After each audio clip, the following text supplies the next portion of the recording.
গ্রামের এক কবরস্থানে সবাই আতঙ্কিত, কারণ একটি নতুন কবর থেকে মাঝরাতে ধোঁয়া উঠতে দেখা যায়।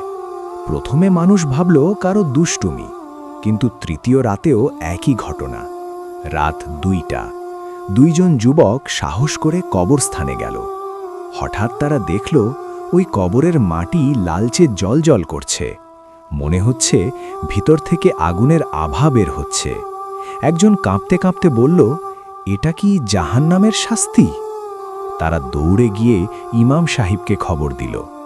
ইমাম এসে চুপচাপ দাঁড়িয়ে রইলেন। তিনি মৃত লোকটির কথা মনে করলেন।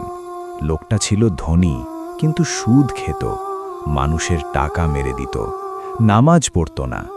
হঠাৎ কবরের ভেতর থেকে ভেসে এলো ভয়ঙ্কর চিৎকার, যেন কেউ সাহায্য চাইছে, কিন্তু কেউ সাহায্য করতে পারছে না।